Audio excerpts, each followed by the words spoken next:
Welcome back, everybody, to another episode of Hidden Rulers Throughout the Ages. And I want to thank all of you for your patience, obviously, since I came down with a pretty hefty flu or cold, if you will. You could probably hear that I'm still sick now, but, I know a lot of you say, Dave, you gotta rest, and I truly appreciate that, but I gotta be honest with you guys. I truly love doing this, and I can't thank you enough for allowing me to do this, and the passion that I have for this and the passion I feel that many of you have for this is unmatched in ways that I can't necessarily physically manifest, if that makes sense, or correlate it to. So again, in layman's terms, yes, I know I should still be recovering a little bit, but I don't care because I love this stuff. So anyways, today I think we have a very intriguing episode, and I respectfully encourage you folks to give this a listen or watch before tomorrow's Euclid episode comes out. And I'm saying this, of course, as of the day that I'm recording this, just to ensure I'm recording there. Yes, there we go. So today's title is We're Already on an Operating Table and We're Bookshelves. Okay, this is really interesting, and I'll tell you why. So let's first and foremost understand that the Defense Intelligence Agency, as of yesterday, relative to the day I'm recording this, released on their FOIA Reading Room website the 38 technical papers that were written up in 2009 and 2010 pertaining to, again, the different, dare I say, metamaterials, programmable matter, the different concepts that ATIP, which was the Advanced Aerospace Threat Identification Program, that was, again, under a BAS, Bigelow Aerospace, please forgive me, Bigelow Aerospace something studies, and that was the contract in which the DIA gave to them. So this I find to be quite intriguing. So let's jump into it. So let me give you folks some context here. Of course, Food for the Moon. Now, I believe this was a chapter that we actually read not entirely through, but looked at in last 2 weeks ago in the Archon episode from a couple weeks back. But let's take a look here. Boris Muraviev. In his epic work Gnosis, Boris Muraviev formulated an esoteric system for spiritual evolution founded upon the inner traditions of Eastern Orthodoxy. Though sharing a common basis with Fourth Way, what Muraviev detailed is comparatively more complete, accurate, and systematic. Here is an excerpt from Gnosis summarizing what is necessary to transcend the lunar influence.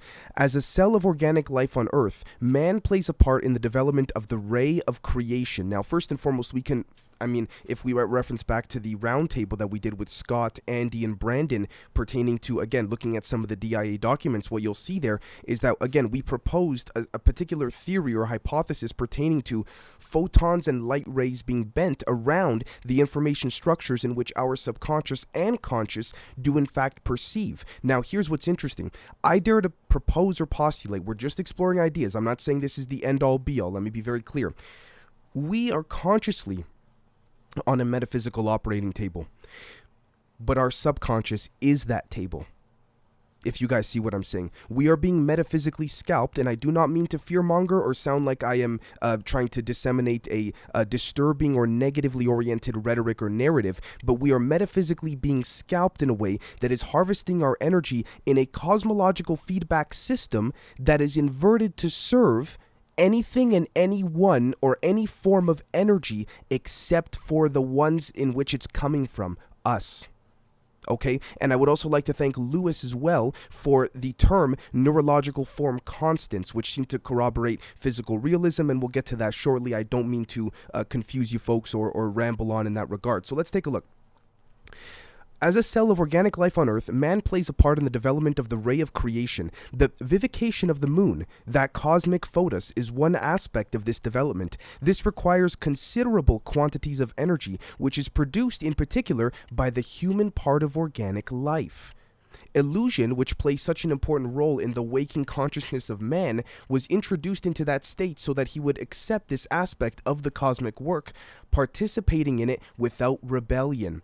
If we become conscious of this situation and desire to escape it, we must conceive and create a screen which will protect us against this devouring influence of the moon. We must meanwhile guard against falling into illusion again by erecting a false screen. The result would be an aggravated waste of these forces in instead of an economy of force. The quantity of force necessary to genuinely oppose the influence of the moon is already considerable. The first imperative, then, is to stop wasting these forces, to turn off the taps which let the energy escape uselessly, sterile emotions, in particular negative emotions, fantasies from uncontrolled imagination, uncoordinated mental gymnastics, gossiping, and chattering. Before I go on, again, this seems to correlate with that of understanding oneself before we start asking the questions of, okay, how many species are there? You know, what material are their craft made out of? How much more advanced is this species compared to another one? What are the politics of these species? Before any of that, dare I say, respectfully and humbly, we need to take a look here at this particular sentence. So, let's break this down, okay? We're going to go through this sentence one last time, but then you're going to see why I find this to be so significant. The first imperative, then, is to stop wasting these forces, to turn off the taps, which let the energy escape uselessly. Now, before we go on, let's correlate that to Alexei Novitsky, the astrophysicist.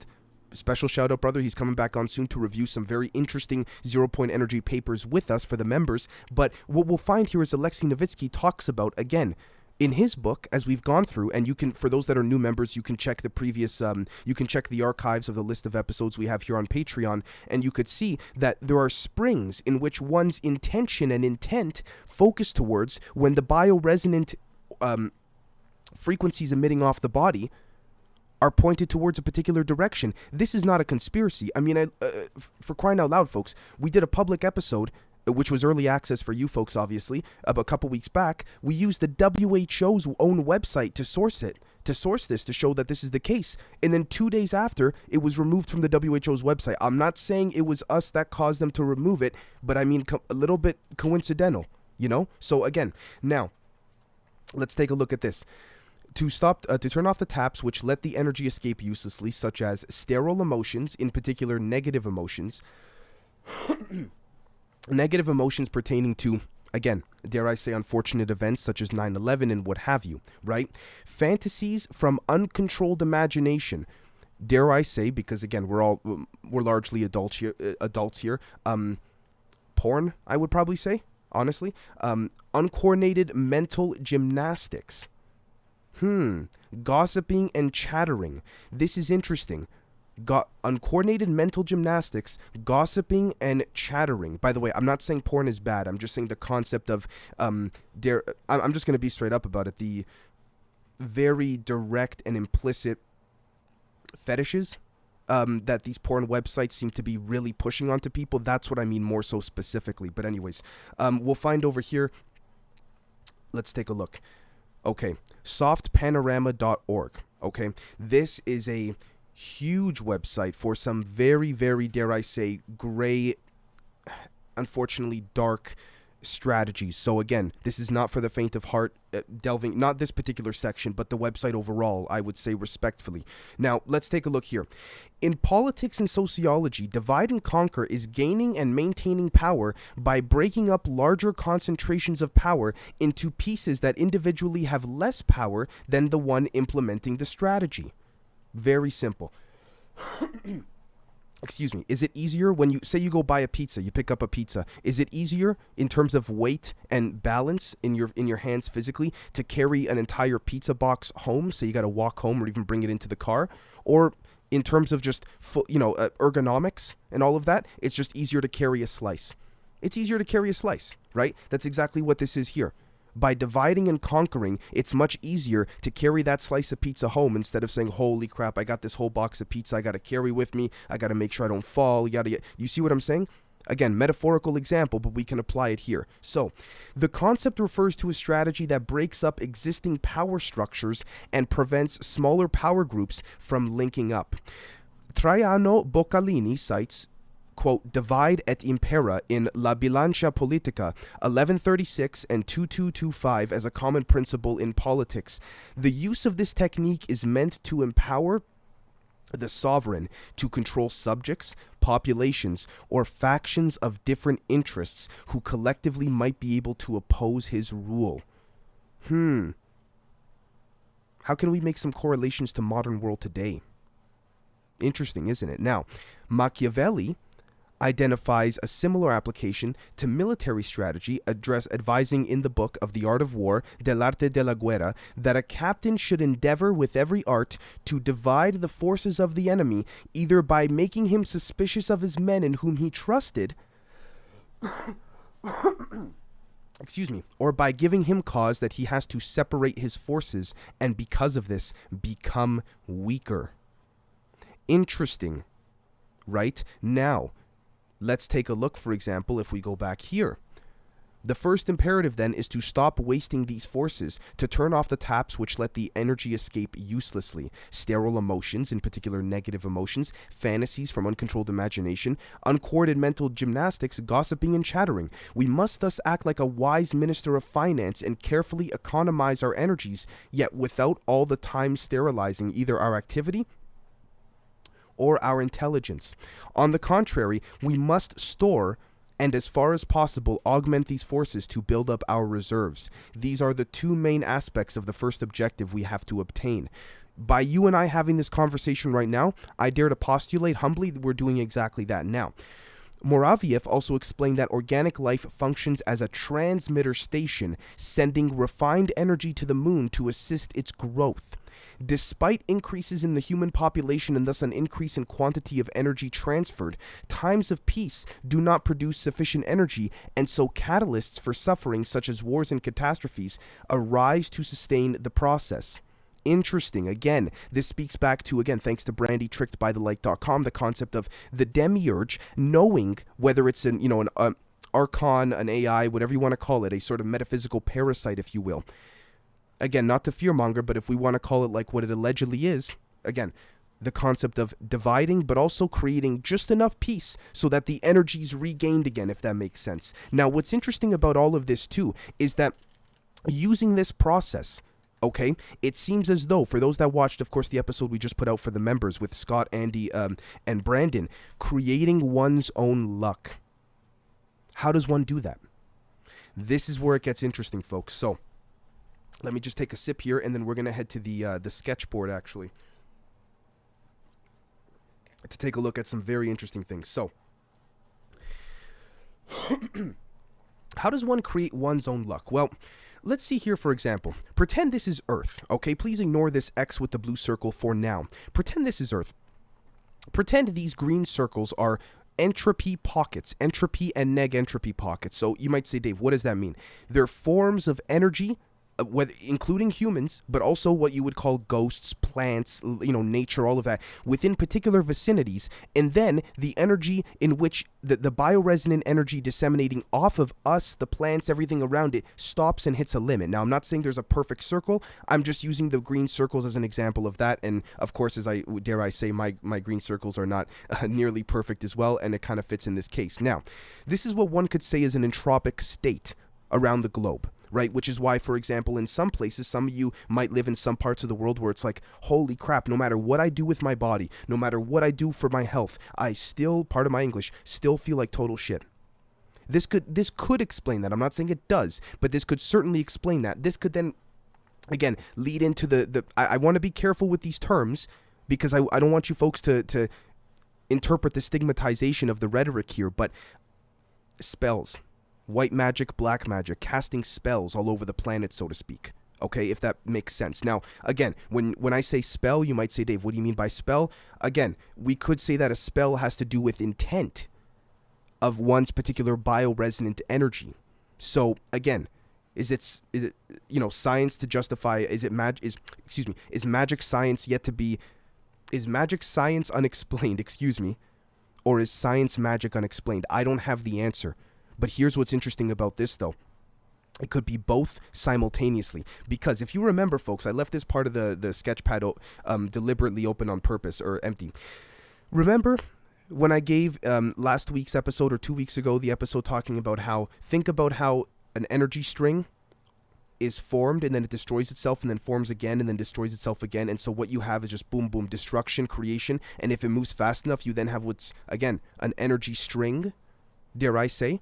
Okay, now, this is what's equally as interesting. Picture this method or concept here occurring within different entropic states or energetic states, or dare I say, lands where spells have been cast. What kind of spells? Could be good, could be bad. Now, here's what's interesting too. You see the green circles? Take a look at the red circle, then take a look at the blue circle over top of it. This is what I would dare to say are entropic and negentropic. This refers to entropy, and entropy refers to chaos of energy within a particular vicinity. From different densities, realms, dimensions, worlds, you name it. It's not for me to say. The reason I bring this up is because notice that, and I made the circles smaller on purpose. They're supposed to be perfectly overlapped, but because I couldn't get a 3D view, right? This is a 2D view of it. Again, what does this remind us of? Scalar waves, the toroid field, okay? The concentric circles. There are so many things we can correlate this to. Now, equally as much, get this, folks. You remember this right over here? Divide and conquer. We see over here that a captain should endeavor with every art to divide the forces of the enemy, either by making him suspicious of his men in whom he trusted, or by giving him cause that he has to separate his forces and because of this become weaker. Separate his forces. Interesting. Almost like us on Earth. Again, we are all in different entropic states or negentropic states, when in reality, one could argue, I'm not saying this is what should be, I'm just saying one could argue that we in fact, let me use a different color here to specify, we in fact, let me use, yeah, yellow's a nice color, let's use that. We in fact should be one big collective consciousness, one big state of entropy. Do you see what I'm saying? But what's happened is divide and conquer has occurred energetically, metaphysically, and physically. And this goes back to the concept of this right over here. When you have an idea, actually, hold on. Let me just redraw this here on the side. When you have an idea relative to the different vibrational states that, again, this is the 2D perspective of the spiral, but if we look at it from a 3D perspective, you have the toroid field, because what happens is when an idea, say Earth is in the middle here, right in the center where my mouse is, we are in the physical. This is, say, a metaphysical density, vibrating at a different frequency and a different pace. This is yet another one, right? And I'm sure it's unlimited, right? Which explains when you're on psychedelics, the macro, micro of zooming in, zooming out type concept. However, now,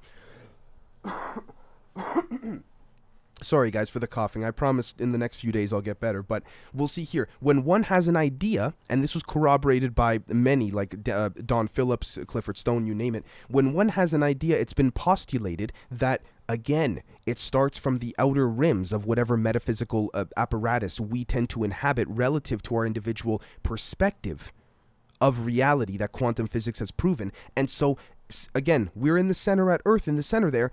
As we work in the physical towards our goal, the metaphysical process, or the blueprint, doesn't become so much of a blueprint, but becomes in fact a literal thing, which then works its way in.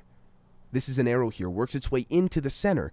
And the concept is that if we can break out of the physical realm, so to speak, or the limitations of the light bending in the physical realm, we can then get to this part of the realm here, which would be, dare I say, the fifth dimension, so to speak, which is that when you think of something, it manifests right away. Now, not only that, you see this right over here, the divide and conquer concept?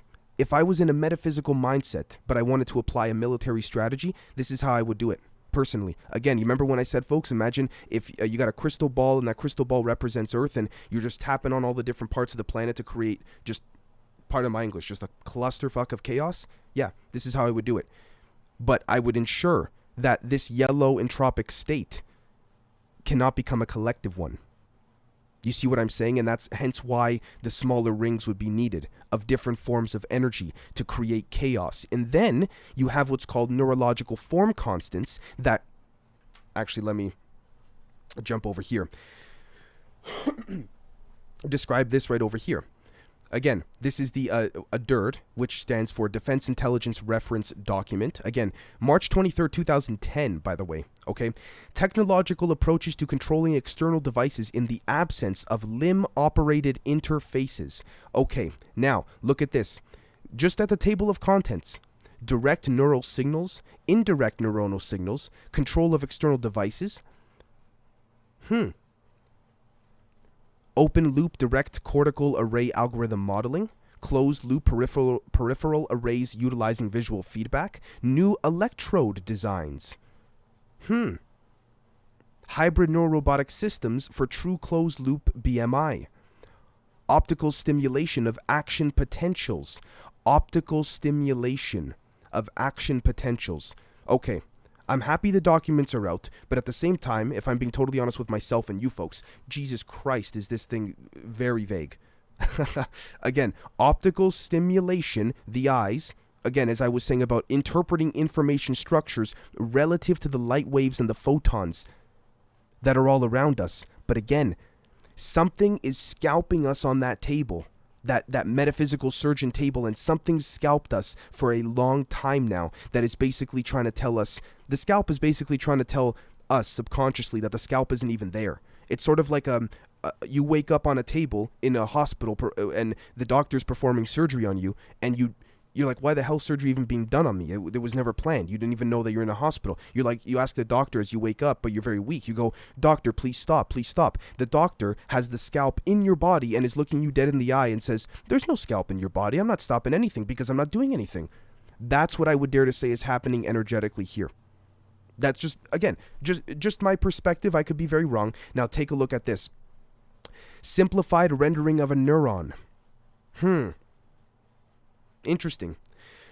Experimental overview of a brain-controlled robot in a closed loop with visual feedback experiment. Schematic of the neurochip functional blocks. Now, again, notice all of this. They talk about closed loop experiments. Closed loop experiments.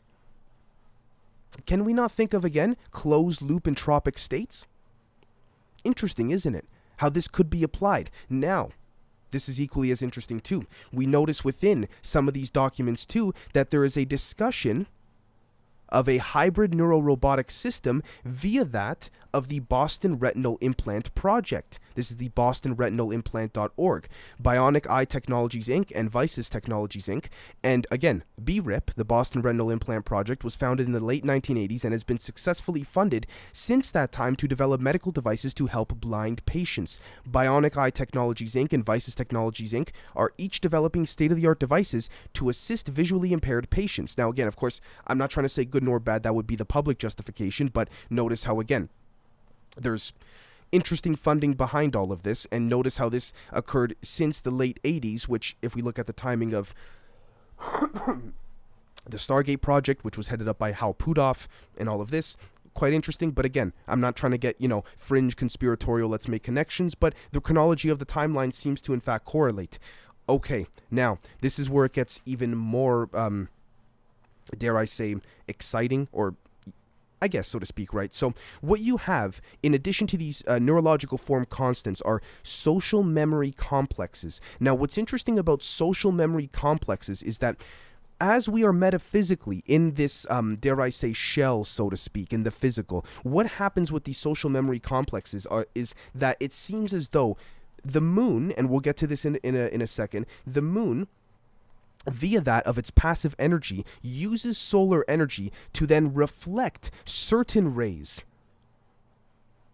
in its own form of artificial transformation, as it says here, but not without a transformation as its own nature, in order to make us think we have an organic connection with what we call outer space, when in reality there is clearly some type of frequential issue going on from both a visual sense, a spiritual sense, a metaphysical sense, and in many different ways as well. What we'll find here is that, again, being a satellite, the moon depends directly on its planet, and it is only through the latter's mediation that it enters into relation with the sun. One of its essential roles is to reflect solar energy onto the Earth's surface in a form modified by reflection as described above. This also leads to qualitative and quantitative variations that depend on its phases.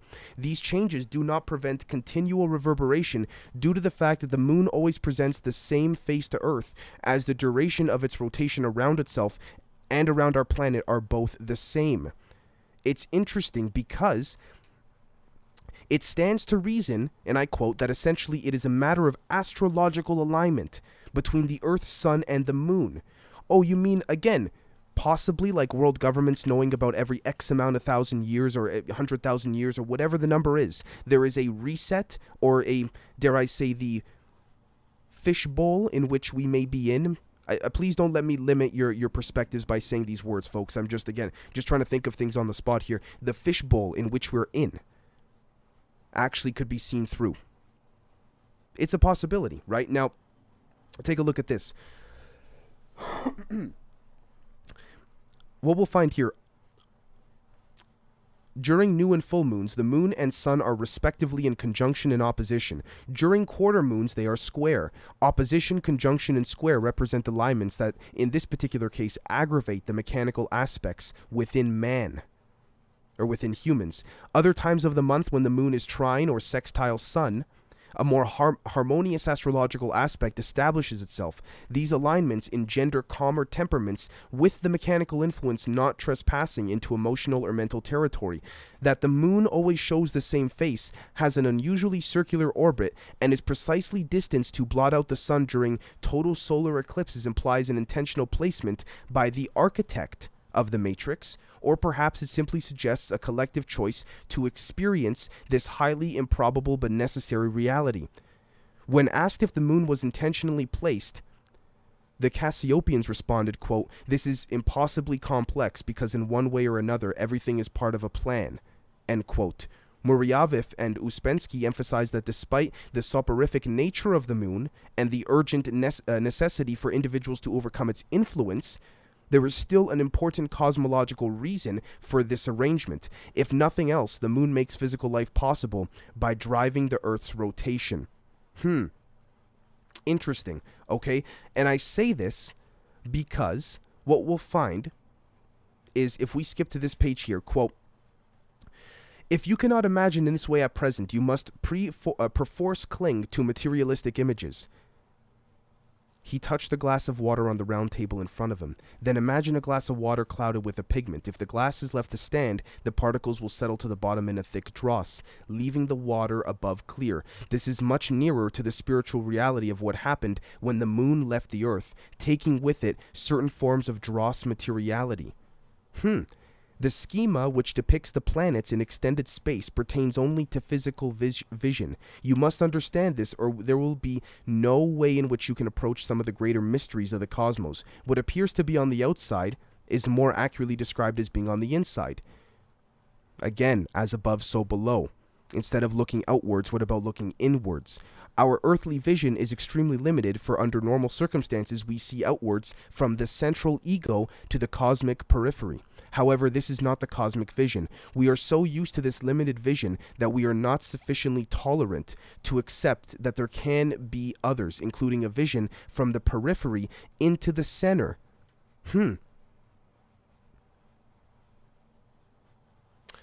Okay.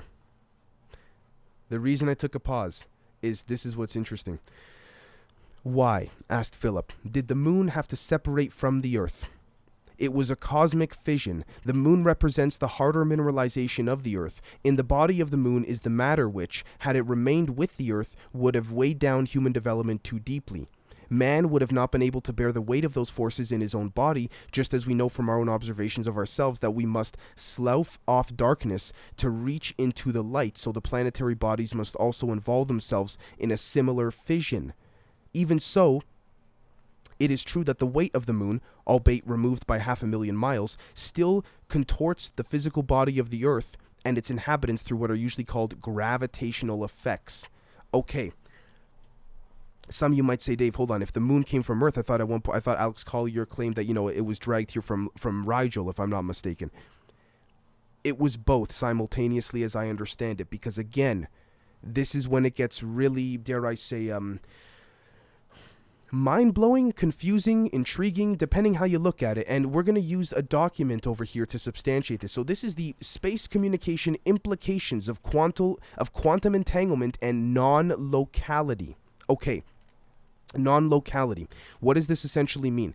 Non-locality essentially refers to, going back to over here, these different circles are energy circles, again, and I kindly refer you folks to the using iPhones to hide gravity episode to sort of get a better understanding of how we broke down the way in which we are deceived as the public. But these energy vortexes are everywhere, all over the place constantly. Okay, now here's what I'm going to do. I am going to very quickly open up. Here we go. All right. I wrote this note to myself, and I want to show you folks that I'm just like all of you in terms of the way in which I sometimes prepare for shows and episodes. Again, the idea of negentropic and entropic rings are toroid fields that this planet inhabits both naturally and artificially. When I say artificially, I'm referring to, again, the concept of spells. For good or for bad, it depends on the intent of that spell. And they act as the tunnelers of metaphysical ideas manifesting into the physical. Again, tunnelers like the serpent hole, like the wormhole, as the ancient texts would describe, whether it was an object, a craft coming through these serpent wormholes. Okay? So, again, we'll find that to be quite prominent. We'll find that to be quite significant relative to the way in which, again, whether we look at it from a 2D or 3D system, there are the rings of the concentric circles. Now, what non-locality essentially means is that instead of, again, world governments and all this wanting us to think, oh, we're just on this planet and we're not connected in any way, shape, or form or what have you. No. We are connected. But you see, here's what's interesting. We can be, dare I say, omnipresent. You can be present at one place and present at another simultaneously in a way that you can actually use your mind to adapt to the current. Again, I want to watch my words here because my goal is to not confuse you folks, is to help clarify things. The current spatial temperature of the environment in which you're just a branch of your consciousness is situated in. What do I mean by that? Well, if we remember that, I believe Hal Puthoff said a long time ago that, and this is true, by the way, it's scientifically proven, if you jumped into a bathtub where the temperature was to the T, the exact same temperature as the temperature your body's emitting, you would not realize you're in water. Okay. You see, that changes things a little bit there with respects to perspective. It makes us think, hold on. We're only vibrating at one frequency, as we showed back over here. What if there's another frequency, say, that destroys and then recreates itself simultaneously because it is non-local at a bit of a slower pace? Would that constitute another realm, dimension, density? That's not for me to say. But again, this just goes back to the labeling of words. So let's look over here. The space communication implications of quantum entanglement and non-locality. So what we'll find here is that if we scroll down, hold on. Schematic of Earth to Mars real-time control of a rover. Okay. A superluminal, by the way, controlling the rover with their mind. A superluminal non-local communication system in which the communication spans a space-like interval. Don Phillips said in the 90s, by the way, let me just say, that they were working on technologies where they could control not just one craft, multiple craft, with their mind. Humans could. And you can say, again, he used this as an example, which I don't think is the best one. But again, with respects to, violence, if you want to fire a weapon on the craft, you just, you either blink or a certain, movement of the face, if you will, of the mannerism of the body muscles, create that reaction, or even more so, thinking of just firing a shot, and you're not in the craft. Okay, now, look at this. Slit imaging coincidence-free version of the ghost interference experiment demonstrating superluminal and retrocausal signaling. Superluminal. Luminary. Okay? Now, here's what's very interesting. Non-local quantum signaling would have far-reaching implications as an enabling technology for superluminal and retrocausal signaling. Scenarios that might lead to non-local quantum communication are described, and applications to retrocausal signaling and real-time space communication are considered. Okay. Now, communication in space at the scale of the solar system is severely limited by the space-time scale set by the speed of light. Light signals, whether in the form of radio waves, microwaves, visible light, X-rays, or gamma rays, require about 3.3 microseconds to travel a distance of 1 kilometer. Again, there's the 33, but whatever. A light signal sent from Earth requires about 1.3 seconds to reach the moon, between 4.4 and 20 minutes to reach Mars, and between 4 and 4.3 hours to reach Neptune. Now, this is what I mean by saying our subconscious is fueling the surgeon's table and we're being scalped. Okay, so take this right here, communication at a long distance. So let's just say, okay, folks, that, and we'll be jumping to, we'll be jumping to this document next, but let's just say, hold on. Let us open up actually, you know what? We're going to do this. Here we go.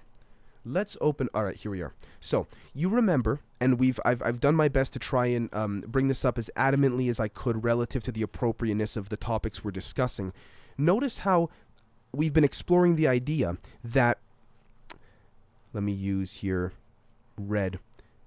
Say this is an energy node, and then there's the transition state from one node to another. We've gone through already the concept of how, again, it's possible the transition state is more important than that of the node it's going to, because, again, that speaks to the constant cosmological feedback system that never ends. However, you see this right here?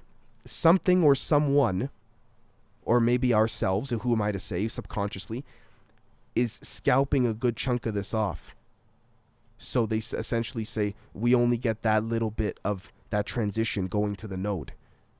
And what that does is fuel on a, dare I say, on a multi-layered ladder type level, that fuels the information in which our conscious receives. So this node here could be the subconscious, and then this could be the conscious, and there's a scalp occurring, which is why some of us, or a lot of us, get goosebumps when you feel like you've had deja vu, when a timeline has shifted, when you feel like, for example, you've met someone for the first time, but you feel like you've met them before, sort of like the past life cycles or past lifetimes. That's your subconscious when you get those goosebumps. I'm just exploring ideas. I'm not saying that's what it is, but I would say that's your subconscious trying to tell your conscious directly, yes, yes, yes, exactly. But there's a scalp, there's a knife in the body preventing the flow of energy, or just like, if you please forgive me for depicting a bit of a what's the term? Sorry guys, a little bit of a brain fog today, a little bit of an explicit image. That's the word. Think about, again, the doctor. You wake up and the surgeon has the scalpel in your body, and you ask the surgeon to remove the scalpel because you want all the blood to flow beautifully and nicely as it should be in the body. But then the surgeon goes, "What do you mean? There's no scalpel." Just blatant denial. Blatant denial. Does that make sense, guys? Essentially, that's what I would dare to say seems to be occurring here. And those goosebumps, when you feel like you've sort of hit the nail on the head. And everyone could hit the nail on the head in a different way. Again, everyone's journey is different, but it all comes back to the same collective consciousness that they don't want us to know about. Hence the divide and conquer strategy with the entropic states in between and scattered all over. Right? And in addition to that, the entropic states lead to that of gravity formations, as we call it, which then lead to, again, vacuum fluctuations, which is why they, again, had to cover up the whole thing of, oh, we don't know what these things are, so we're just going to show you the public the outline. This is just gravity. That's all we know, guys. You see how it all comes full circle? Okay, now, let us head to this right over here. Warp drive, dark energy, and the manipulation of extra dimensions. This seems to describe perfectly the way in which this is exactly how it could be done. I'm just going to read it. Essentially, the wormhole involves connecting two potentially distant regions of space by a topological shortcut. Theoretically, one would enter the wormhole and instantaneously be transported to the exit located in a distant region of space. Although no observational evidence of wormholes exist, theoretically they can exist as a valid solution to general relativity. You see, no observational evidence of wormholes exist. Could it be? Because, again, maybe no observational evidence of wormholes exist in the green scale of things, which would be a metaphorical representation of the frequency we're currently vibrating at in the physical, but maybe the red does, or the blue does. You guys see what I'm saying? Another vibrational density may showcase that, which is possibly why that when that former CCP intelligence agent came out saying that quantum computers have been dumbed down because the real quantum computers show, in fact, that there's a blue sort of intelligent light orb, if you will, that seems to communicate from some type of other dimension with these scientists when they're in the laboratory. And in addition to that, the quantum computer shows that every human on this planet is connected with some type of astral string or energy string. Again, they don't want us to know that. That's that divide and conquer concept. They don't want us to know that we're all connected. All of these non-local states of what they call chaos and entropy are all intertwined. You guys see what I'm saying? And we top that off with this right over here. Fractalfield.com/conjugate mind, Dan Winter's work. Take a look at this. Transverse EMF charges the waves vertically, which then enters its way into the Planck dimension threshold for this conversion, which explains why there's constantly, again, serpent holes, wormholes, whatever you want to call it. It doesn't matter what we name it. It's the same darn thing that our ancestors have been speaking about for God knows how long now, right? And then, let's take a look here. Actually, I like how he wrote it here. Please forgive me. The faster than light enables remote action at a distance.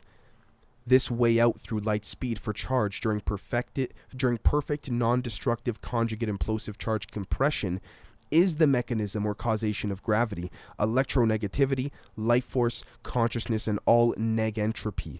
Again, literally what's written here, like everything in these red letters here and these red words is exactly that what we've been describing for the past, how long have we been recording now? 41 minutes, literally. So again, now if we go down here, I love how Mr. Winter took, again, a page out of Walter Russell's Universal one, showing the expansion and contraction and the compression and expansion zones in waves, right? Now, this is what I'm about to read here is a quote from Nikola Tesla's statement on September 11th, 1932, to the New York Herald Tribune. The so-called Hertz waves are still considered a reality, proving that light is electrical in its nature, and also that the ether is capable of transmitting transverse vibrations of frequencies, however low. The view has become untenable since I showed that the universal medium is a gaseous body in which only longitudinal pulses can be propagated, involving alternating compressions and expansions similar to those produced by sound waves in the air. Okay, I show that the universal medium is a gaseous body. This goes back to if you go into a bathtub at the exact temperature that your body's bioresonance, at the exact temperature your body's organs are disseminating in a bioresonance sense at, you would have this. Now, involving alternating compressions and expansions similar to those produced by sound waves in the air. Compression and expansion. I love how one of the lectures I watched of Mr. Winter from long ago, before he came on the show and before the show even started, actually, he talked about in one of his lectures, he used his hands to go like this. He goes, when you hug your partner, actually, hold on. Let me take this full screen for you folks so you get a full view here. When you hug your partner, do you hug them like this or do you hug them like this? You hug them like this. Again, compression, expansion. And this also speaks to Alexei Novitzky's concept of how it's not space that's expanding. It's our perception. But you see, our perception is different for each of us. It should be different for each of us, but it is not. And I say this in a good way, that it should be different for each of us. But it is not because something is trying to tell us, no, don't worry about what's inside here. Don't worry about what's on, like what you are as a whole collectively. Focus on your little part of the planet, your little reality of the world. But you see, I think that's exactly where we fall short. Now, if we head over here, what we'll find is that Tesla says, thus, a wireless transmitter does not emit Hertz waves, which are a myth, but sound waves in the ether, behaving in every respect like those in air. Kind of like why dolphins have sonar. Makes you think, doesn't it? Except that owing to the great elastic force and extremely small density of the medium, their speed is that of light.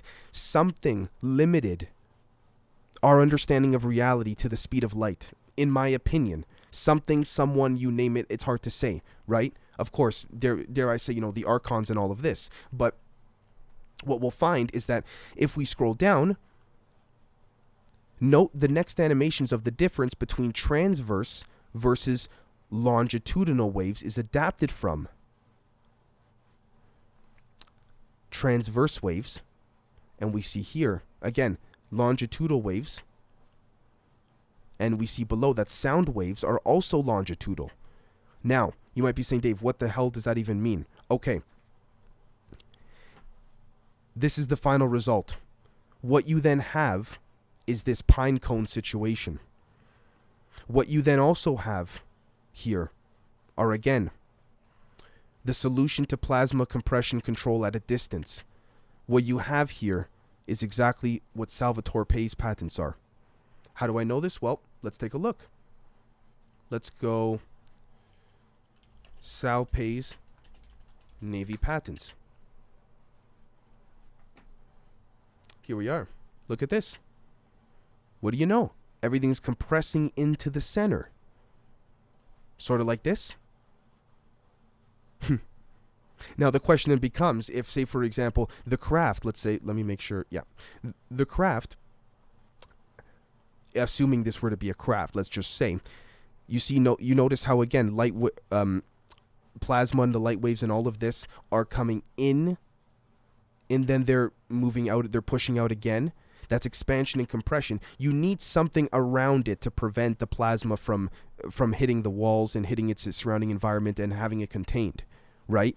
And again, that's what Sal Pai says it goes back to this Planck scale about. And then if we take a look at this from negentropy, in an implosive sense with plasma tubes, again, you find the same consistency within that of symmetry. You have the Planck dimension right in the center, which is called, as what Hal Puthoff and his crew call 0-point energy. Because no matter if you shrink the universe, or dare I say your perception, down to a very small perspective, or you scale it up like crazy, or you remove the entire temperature from a room, let's say, you still have this 0-point force, or this Planck dimension, as Dan Winter calls it. Right? Now we see here again, the serpent, the naga. Do we think that's a fluke? Hard to say. So, I hope, folks, I didn't mean to confuse you. I hope that this really explains and helps to lay out a lot of things visually. And we will catch you tomorrow for a very special Euclid episode. And, of course, we have lots more coming, but I will probably space it out so that you folks get time to watch all of it. So without further ado, thank you so very much for watching, and we'll catch you all next time. Cheers, everyone.